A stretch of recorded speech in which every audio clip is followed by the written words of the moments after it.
everyone, it's Jeannie here. Today I am joined by well-known Hollywood actor. He has a new series on PureFlix titled Journey of Faith. Um, we have seen him throughout the years on the big screen, on TV series, and he just continues to lend his talent and most recently even to faith-based content and things of such. Corbin, thank you so much for joining me today. Well, thank you for having me. I am a fan. I've seen you on The Resident most recently, and Left Behind, actually. I did see that as well. Oh, you did? Cool. Um, I just there's something about you organically. I've heard you speak at NRB one year, and I was really impacted just by you sharing your journey, your testimony. I love the passion that you have.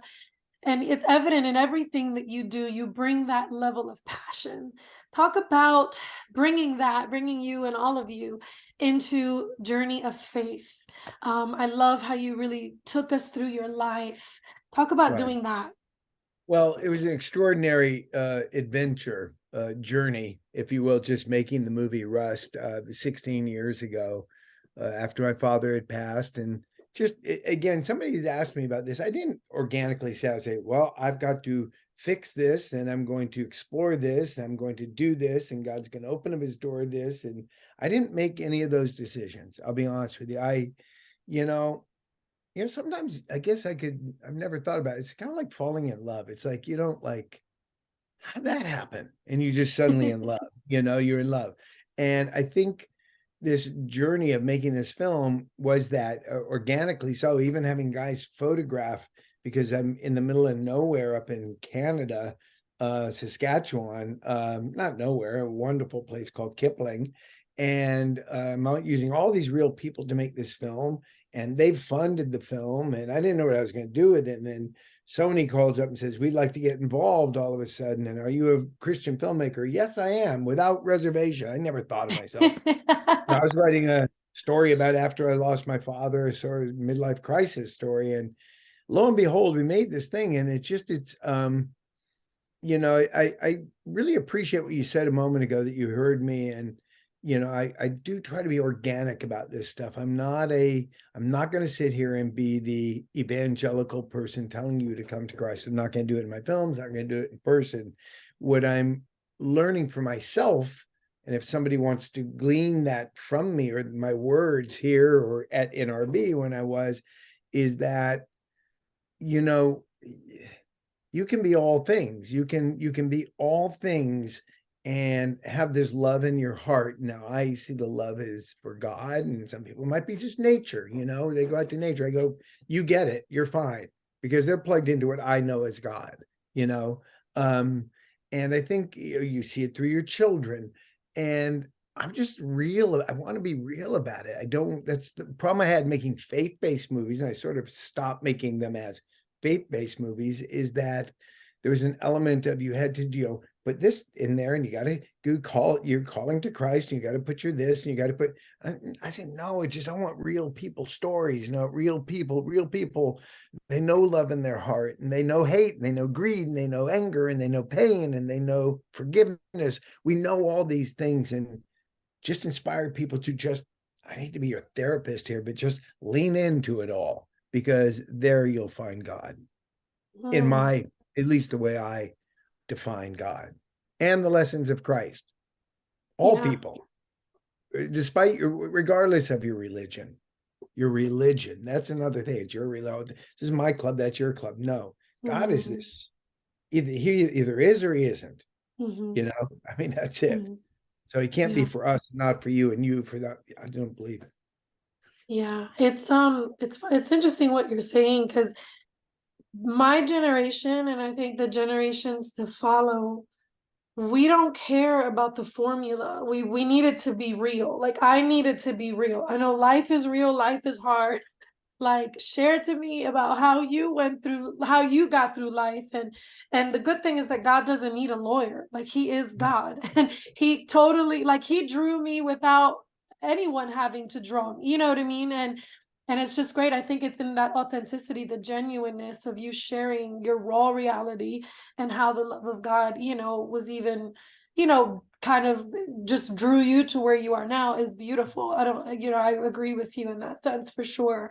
Um, Talk about I know that you talk about the loss of your father, and that kind of shifted the perspective that you had on morality. Talk a little bit about that. Well, the very finite thing was that there was Mortality. that with my father was that, like, oh wow, he's gone. I'm the patriarch. I'm next in line because I've got kids, right? And um he it was the first person in my life because my mother passed after, and I had friends pass along the way, but it was the when I had my first son and subsequent children. um I felt like when I had those children, I joined this thing that's called life. I joined this Yeah. thing, Disney, they call it the circle of life and Lion King or whatever. I joined life. And when my father, and I thought I was all in on life until my father passed, and you realize your own blood is passing. So you really get the incoming and the outgoing part of this life thing. Right. And that was pretty astonishing for me. It actually took some of the fear away of death a little bit. Not Wow. because I'm going to go see him in heaven. No, no. But because that's life. That's all part of this. And then see, I'm a guy who's like, rather than focus on, I'm going to see my dad in heaven, is I'm more interested in being like, wow, look at this wonderful gift we come into and swirl around. And we have parents and friends and lovers and tastes and cultures. We have all this stuff. And then you exit from it. There's a beautiful, it's a gift, as I call it. This is a gift that we've been given, for me, for you, by people, that we understand is a gift from God. Other people could say it's just, isn't it extraordinary? Nature is so wonderful, the way it all works out. The seasons come and the seasons go, and life comes and life, so as long as you're all feeling the same thing, I don't really have a problem saying it's God. That's the difference. That's where I draw the line, and I might offend some people, and forgive me if I do, but I'm, you know, I know many people who don't call themselves out as Christians, but live Christian lives, Mhm. and they don't, they don't, they don't have to have the playbook open all the time, about what are we doing? They just sort of live in that life, and as long as they live that life, and then by the way, you remind those people when they go off the path of goodness, of godliness, they know it. They know Mhm. when they've gone off the path, you know. Um, and I don't need to use God or heaven or hell to get them back on the path. They have such a love for that understanding, they get there themselves, or I'll guide them back themselves.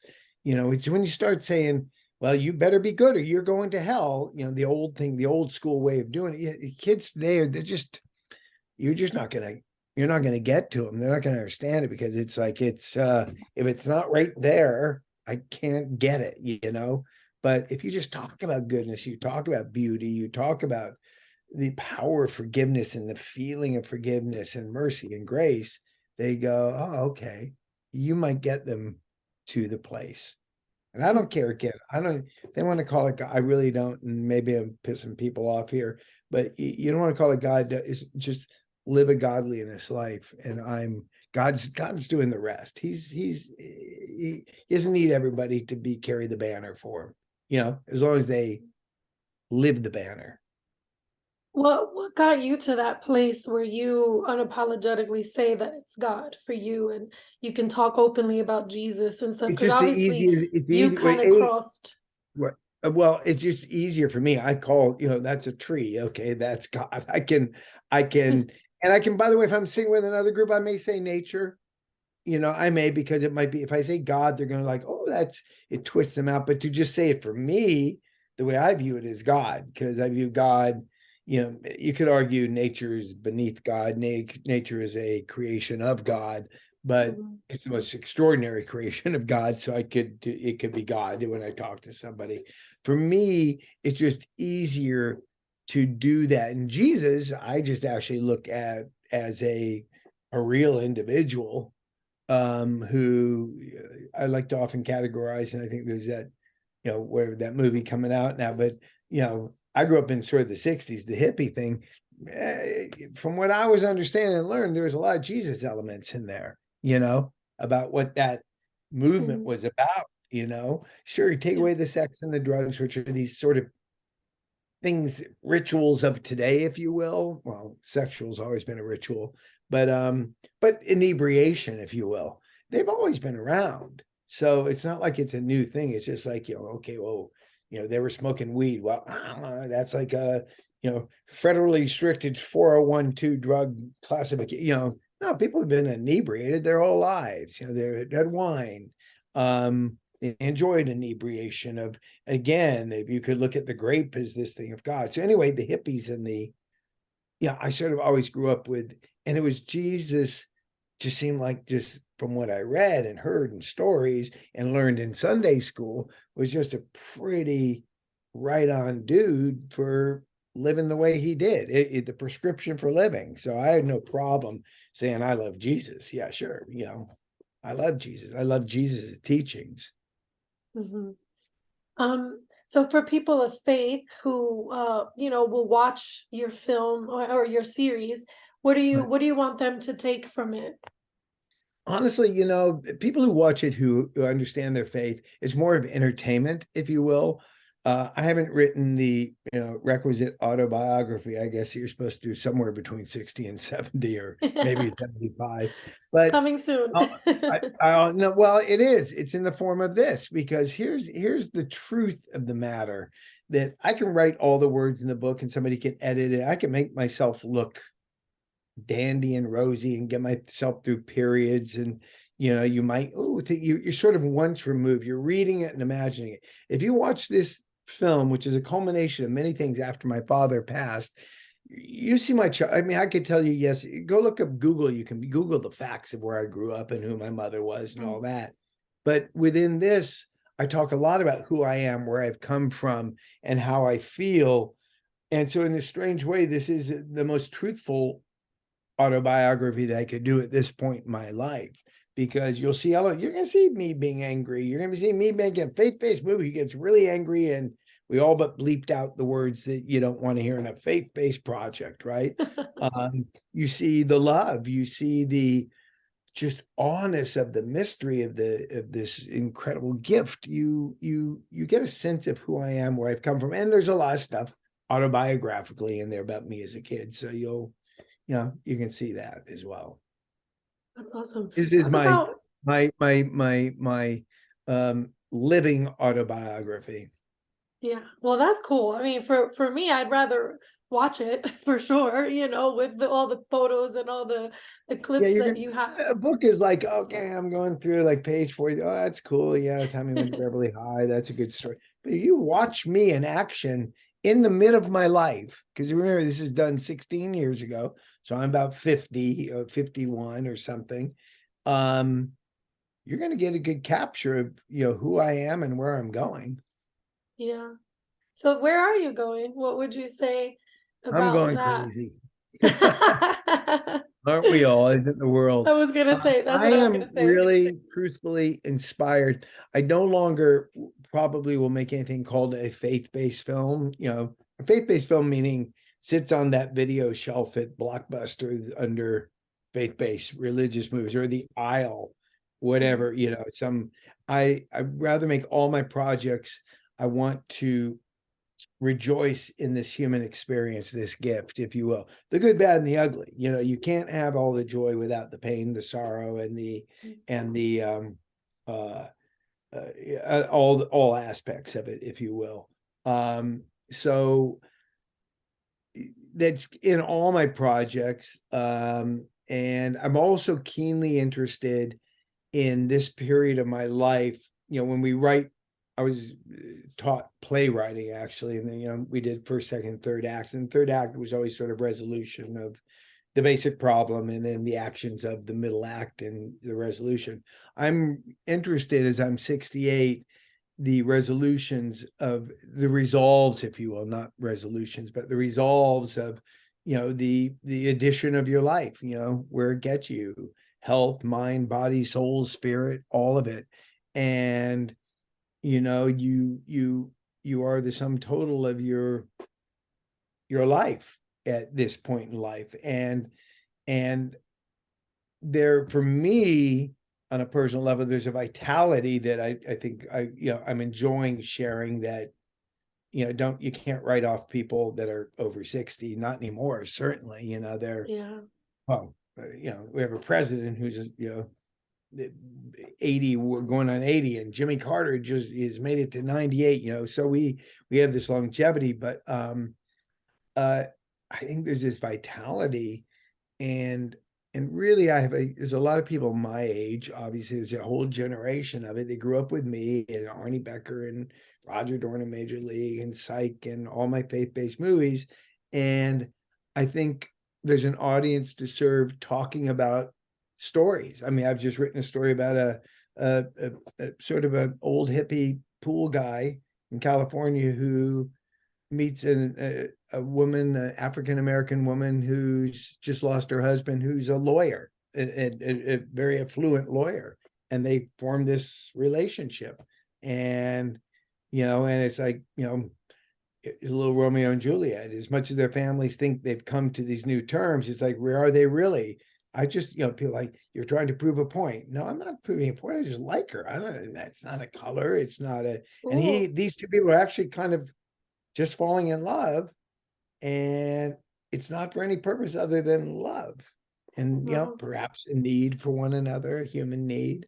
But so I'm enjoying writing to that. I don't, I have things in my head that would be like teen movies or whatever you might want to call it, but I'm like, let somebody, I want to write truthful, whatever I do. And I'm not sure I could write it truthful because I don't know, being 24. Yeah. Yeah.